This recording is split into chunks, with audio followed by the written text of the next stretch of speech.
Hi everyone. I am Bhargav.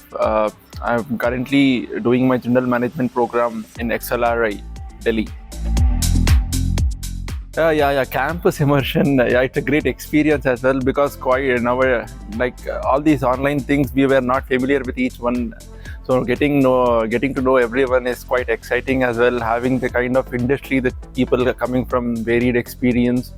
So this really excites me more. You will have I'm also looking forward for meeting other people as well. The thing that really motivated me to pursue higher education while I'm currently employed with my employer as well is I would like to gain varied experience, diversify my knowledge in terms of the latest trends that is going on into the market. And I personally believe continuous learning is one thing that really enhances me as a person as well.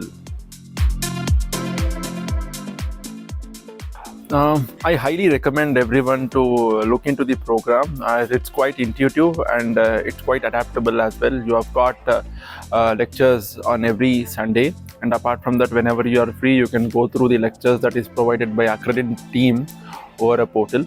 So I personally feel to go through the complete curriculum, if it makes sense to your business line, definitely enroll it.